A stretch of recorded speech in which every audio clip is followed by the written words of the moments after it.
Jeffrey Dahmer, nekrofilik dan kanibal yang menghabisi nyawa 17 pria dan anak laki-laki selama 13 tahun. Tapi, apa sebenarnya yang ada di pikiran monster ini? Apakah pembunuh dilahirkan jahat atau mereka menjadi jahat seiring berjalannya waktu? Sebelum kita mulai pembahasannya, jika kamu tertarik seputar fakta, misteri, dan konspirasi, yuk subscribe ke Coretan Misterius.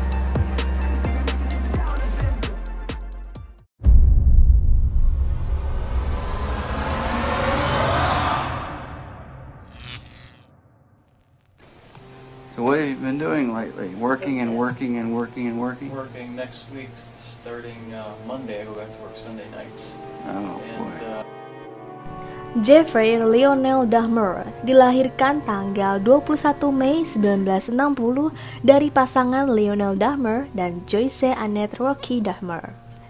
Sebagai seorang anak, Dahmer sering merasa terisolasi. Orang tuanya seringkali mengalami depresi dan sering bertengkar sepanjang pernikahan mereka. Kehidupan keluarga yang tidak harmonis ini mempengaruhi perkembangan psikologis Jeffrey Dahmer. Dahmer tumbuh sebagai seorang yang pemalu dan pendiam.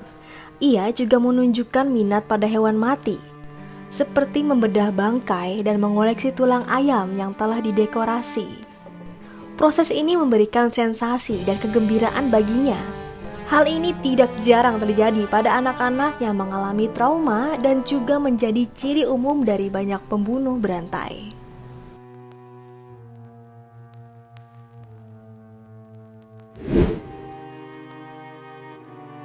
Trauma yang dialami Dahmer dan ketertarikannya pada hewan mati mulai berinteraksi dengan seksualitasnya yang berkembang. Ia menjadi terobsesi dengan memiliki kendali dan kekuasaan. Pada saat yang sama, Dahmer menyadari bahwa dirinya gay, yang membuatnya merasa malu dan bingung. Dahmer mengalami konflik batin yang kuat. Ia merasa kesepian dan tidak memiliki ikatan emosional yang kuat, yang kemudian membentuk landasan bagi perkembangan perilaku yang lebih mengerikan. Fantasi-fantasi mengenai membunuh seorang pria muda mulai muncul dalam pikiran Dahmer. Seiring berjalannya waktu, fantasi-fantasi ini berubah menjadi perilaku nyata. Istilah parafilia merujuk pada pola pemikiran atau perilaku seksual yang tidak biasa dan terutama tidak diterima secara sosial. Ada berbagai jenis parafilia, dari yang tidak melibatkan tindakan kriminal hingga yang sangat kekerasan seperti pedofilia. Dalam kasus Dahmer, kita dapat melihat adanya parafilia yang terkait dengan nekrofilia, yaitu fantasi seksual tentang berhubungan dengan orang yang tidak sadar atau sudah meninggal. Penting untuk dicatat bahwa tidak semua orang dengan parafilia akan menjadi pembunuh berantai. Parafilia sendiri bisa menjadi tanda adanya masalah psikologis yang lebih dalam.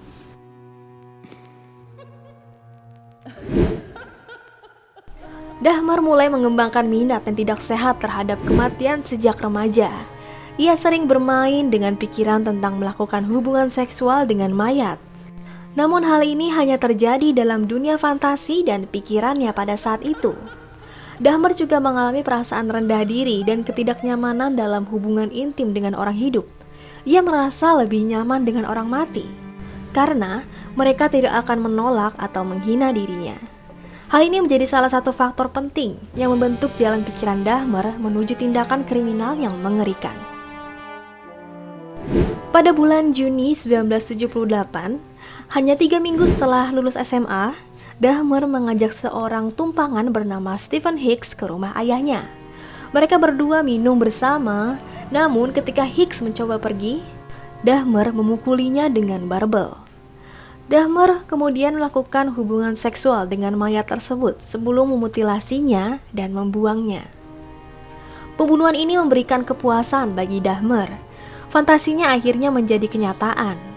Ia merasa bisa mengendalikan dan memiliki tubuh korban, sesuatu yang seringkali dianggap biasa dalam hubungan manusia normal. Namun dalam kasus Dahmer, orang mati menjadi objek intim yang tidak akan mengecewakannya. Setelah lulus SMA, Dahmer bergabung dengan tentara, namun kemudian diberhentikan pada tahun 1981.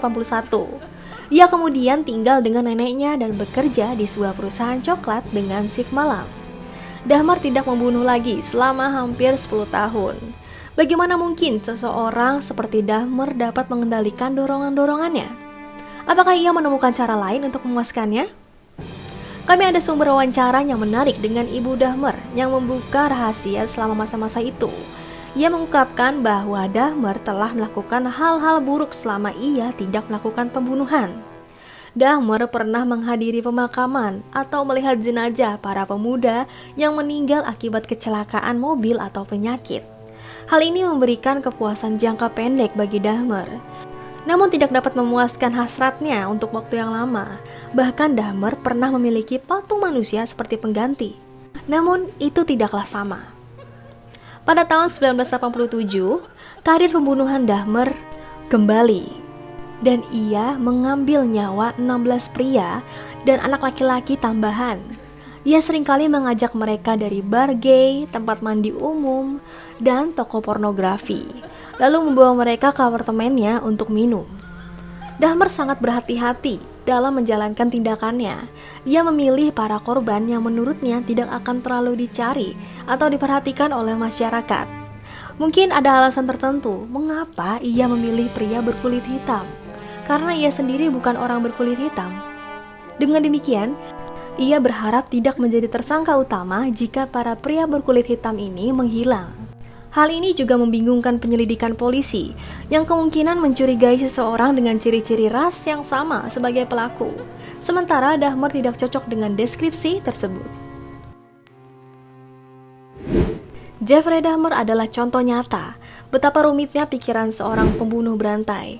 Ia tidak lahir sebagai pembunuh, tetapi melalui proses yang panjang dari fantasi hingga perilaku nyata, ia menjadi monster yang mengerikan.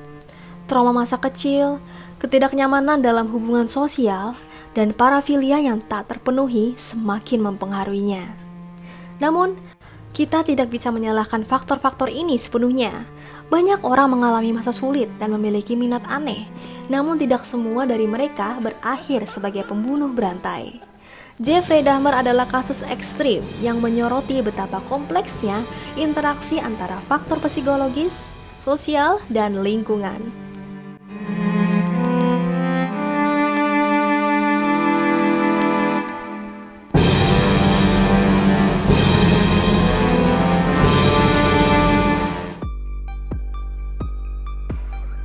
Itulah fakta-fakta menarik tentang apa yang sebenarnya ada di pikiran Jeffrey Dahmer.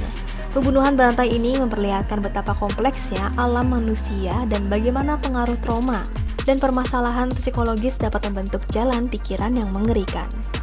Terima kasih telah menonton episode ini di channel Coretan Misterius. Jangan lewatkan episode selanjutnya yang akan membahas lebih dalam tentang kasus-kasus misterius lainnya.